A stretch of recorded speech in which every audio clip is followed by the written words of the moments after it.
ছোটবেলায় শুনছি যে টাকা থাকলে নাকি বাঘের চোখও মেলে, কিন্তু এটা বাঘের চোখ মেলুক না মেলুক, আসাম কিন্তু মেলে। উদাহরণস্বরূপ এই যে এই কম্বল, আমরা কিন্তু যারা ইউরোপে থাকি, মানে শীতের দেশে থাকি, আমরা কিন্তু সাফার করি আবহাওয়া নিয়ে। একদিন আবহাওয়া ভালো থাকলে মনে করেন 7 দিন কন্টিনিউ বৃষ্টি থাকে, যে কারণে এই কম্বল ধুতে গেলে সমস্যা হয়ে যায়, যে কম্বল ধুলে শুকায় না। আর সবচাইতে বড় সমস্যা, নর্মালি বাসা বাড়িতে যে ওয়াশিং মেশিনগুলো থাকে, এগুলো 5 কেজি থেকে 7 কেজি থাকে। তাই কম্বল দিলে ছিঁড়ে যায়। আমার 2-3টা কম্বল ছিঁড়ে গেছে, এখন আমি এই বাইরেই ওয়াশ করি। তা আমি যেখানে আসছি এটা হচ্ছে একটা সেলফ ওয়াশিং সেন্টার, এখান থেকে আর কি আমরা এই কম্বল টম্বল ধুয়ে নিয়ে যাবো, প্লাস শুকায় নিয়ে যাবো। এটাই হচ্ছে একটা সুবিধা। যদি টাকা থাকে তাহলে জীবনটা আসান হয়, ঠিক আছে। তা আমি প্রসেসিংগুলো দেখাই যে আমরা কীভাবে এখানে কাপড় চোপড় ধুই বা কম্বল টম্বল ধুই এই বাইরে সেলফে এসে। অ্যাট ফার্স্ট আমাদের কি করতে হবে, এই যে কয়েনগুলো আছে না, ইউরোর কয়েন, এগুলো আমাদের এখান থেকে এক্সচেঞ্জ করতে হবে। এক্সচেঞ্জ করে জেতনি নিতে হবে। জেতনি সেগুলোও কিন্তু এরকম কয়েনের মতো, কিন্তু এই ম্যাশিংয়ের সাথে আর কি খাপ খায়, যে এই জায়গাতে ঢুকাইতে হবে। তাই এই নর্মাল ইউরোগুলো ডিরেক্টলি এখানে দেওয়া যায় না। তা আমি আর কি প্রথমেই কয়েন নিয়ে নিচ্ছি, মানে ওয়াশ করার জন্য যে জেতনিগুলো লাগবে সেগুলো আর কি নিয়ে নেবো প্রথমেই এখান থেকে।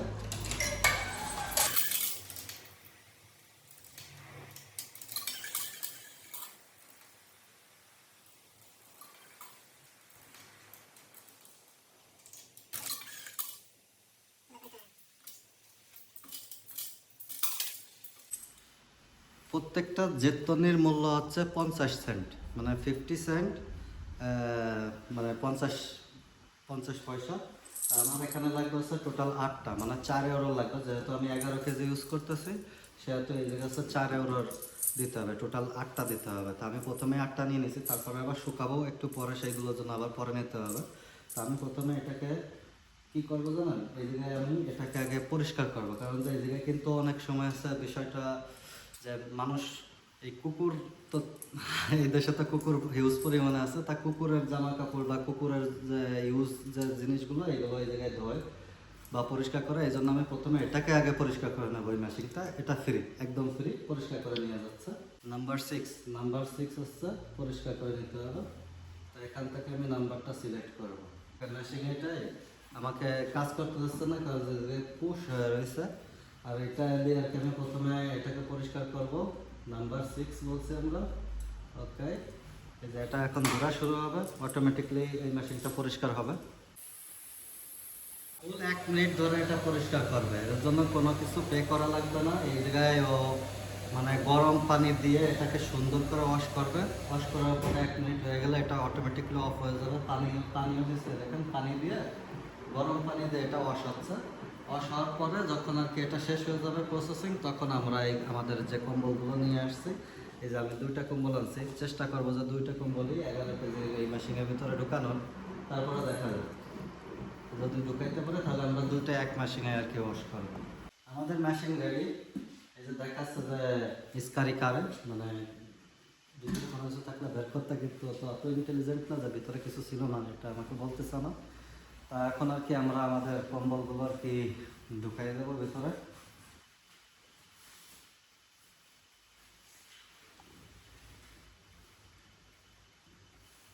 বেশ ভালো একটা স্মেল আসতেছে।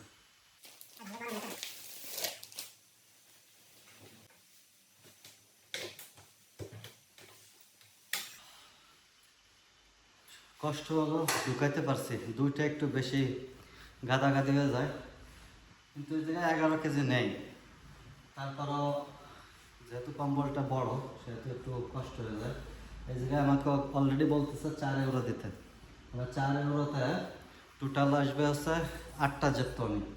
তাই জেতনি দেওয়ার আগে আমি আবার এই জায়গায় লিকুইড দিয়ে দেবো, এখানে সরি ডিটারজেন্ট দিয়ে দেবো। এই জায়গায় বলা হয়েছে যে কোন ডিটারজেন্ট দিতে হবে। এই জায়গায় আবার আরেকটা কথা বলি, যদি এই জায়গায় রিসপারমিয়ারে করতে চান, মানে সেভ করতে চান, তাহলে এই মেশিন থেকে আপনি নেবেন না। এই জায়গায় কিন্তু সব ডিটারজেন্ট পাওয়া যায়, এ টু জেড সব কিছু এই মেশিনটায় আমি বাসা থেকে নিয়ে আসছি।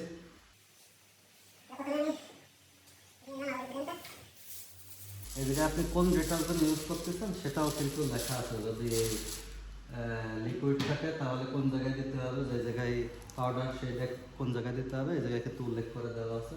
আমার যেহেতু পাউডার, সেহেতু আমার এই সেকেন্ডটা। আমার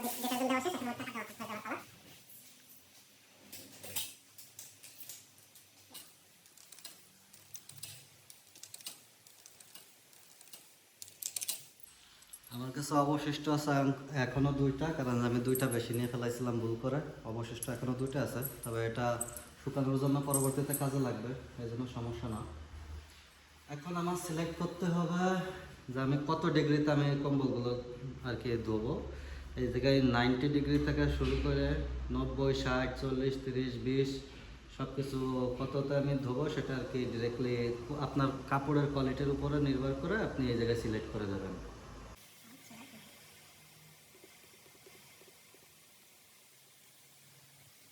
ওকে, আমাদের সব ফুল সেটিং শেষ হয়ে গেছে, টাকা দিয়ে দিছি, সাবান সুতা যা লাগে সব দিয়ে দিছি। আমার টোটাল লাগবে 25 মিনিট, আর ওই জায়গায় অলরেডি ধোয়া শুরু হয়ে গেছে। তা আমি এখন টাইমার দিব, টাইমার দিয়ে 25 মিনিট পরে তারপরে এই জায়গা থেকে কম্বল বের করে ওই পাশায় শুকাইতে দেবো। ততক্ষণ পর্যন্ত এই 25 মিনিট আমি একটু ঘোরাঘুরি করে এসেই আশপাশে একটু ঘুরি। যে গুল্লিটা মারতেছে মনে হচ্ছে যে মেশিন ভাঙ্গে চলে সব কম্বল টম্বল সব নিয়ে বেরোয় চলে আসবে। অবস্থাটা দেখেন ভাই, আমার সস্তার অবস্থা না হয়ে যায়। দেখা গেছে 4 ইউরোতে দুইটা এসে বাইরে 11 কেজি, পরে দেখা গেল আমার কম্বলই খুঁজে পাইলাম না ভিতরে। আল্লাহ মাহমুদ জানে যে কি দেখি হয়। ঠিক আছে, আরো 3 মিনিট বাকি আছে, 3 মিনিট এইভাবে ঘুরবে, 3 মিনিট পরে বুঝতে পারবো যে কি অবস্থা আছে আমার কম্বলের। আল্লাহ রহমত করছে, ওর ঘোরা মাত্র বন্ধ হয়েছে। দেখা যাক কতক্ষণ পরে খুলতে পারি, কিন্তু দেখা যাক যে আমার কম্বল ঠিক আছে কিনা ভিতরে। ভাই রে ভাই, যে গুল্লিটা মারলো, এরকম গুল্লিতে আমার কম্বল ঠিক থাকলে যদি থাকে তাহলে সেটা আলহামদুলিল্লাহ। ঠিক আছে, মাত্র থামলো। এখন এটাকে বের করে দেখলো দেখি সুস্থ আছে নাকি অসুস্থ হয়ে গেছে এই গুল্লির খেলায়। এই জায়গায় আমি বের করবো। ভাই কম্বল দিলাম তো এত বড় বড় ঢুকতেছিল না, মনে হচ্ছে যে যাইতে যাইতে ভিতরে ঢুকাইছে, তো কম্বলই না, মেশিনই তো দিয়ে ফাঁকা।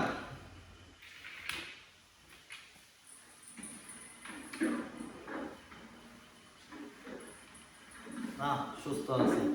যেভাবে ঘুরতেছিল আমি তো ভাবছিলাম যে মনে হয় যে বড় ধরনের এবার একটা বাস খেয়ে গেলাম, কম্বল নষ্ট হয়ে যায়, কারণ যে হিউজ জায়গায় ঘুরতেছিল।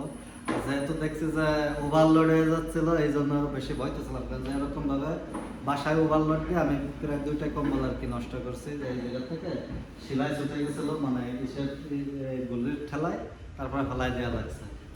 আজকে মনে হয় সেই অবস্থা হবে। যাক আলহামদুলিল্লাহ কিছু হয় নাই, এখন যাচ্ছে শুকাইতে। এগুলো আছে শুকানোর মেশিন, এটা আগের তো পরিষ্কার করার কোনো ওয়ে নাই, এই জন্য নিজেরই দেখে নিতে হবে যে ভেতরে ময়লা আছে কিনা। নর্মালি ময়লা থাকে না, তারপরেও চেক করে নিয়ে বেটার।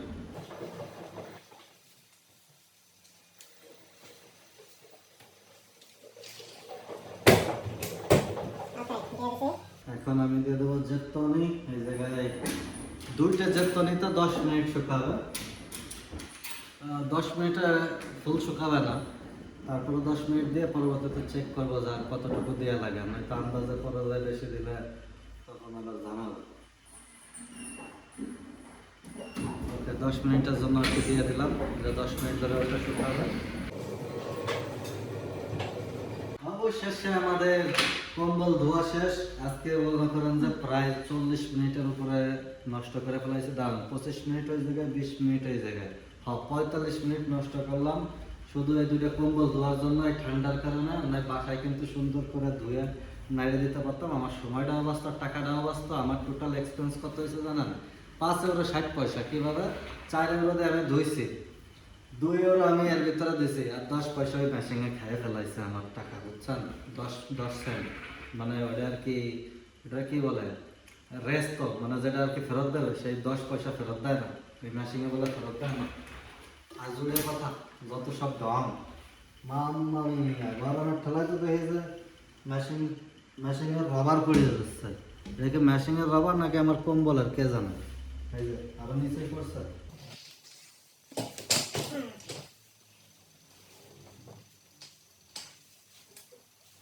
সেই সুন্দর গরম, এই ঠান্ডার ভিতরে যা ভালো লাগে, সেই গরম একেবারে শুকায় গেছে। 2 ইউরো দিছি, 2 ইউরোতে